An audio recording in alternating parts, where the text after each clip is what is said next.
Kereta Korea tak boleh pakai lawang selalu rosak. Ini yang dulu-dulu kereta Korea punya konsep semua orang beli ini kereta Kia lah, kena sakit hati tau. Sebab apa? Sebab dia punya grandpa mungkin dulu repair banyak. Kereta ni tak siap-siap repair, selalu rosak saja. Tapi sampai sekarang punya kereta Korea dah lain lah. Hari itu awang ada tunjuk ini kereta Kia Carnival. So sekarang stok kita lebih 8 biji.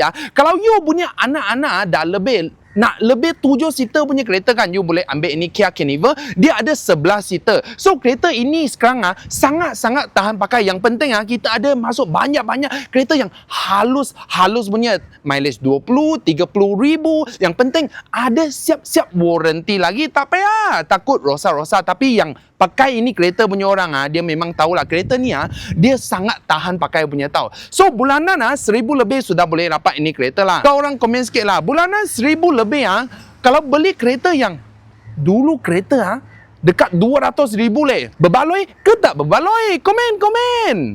Follow awang dapatkan info dan knowledge kereta.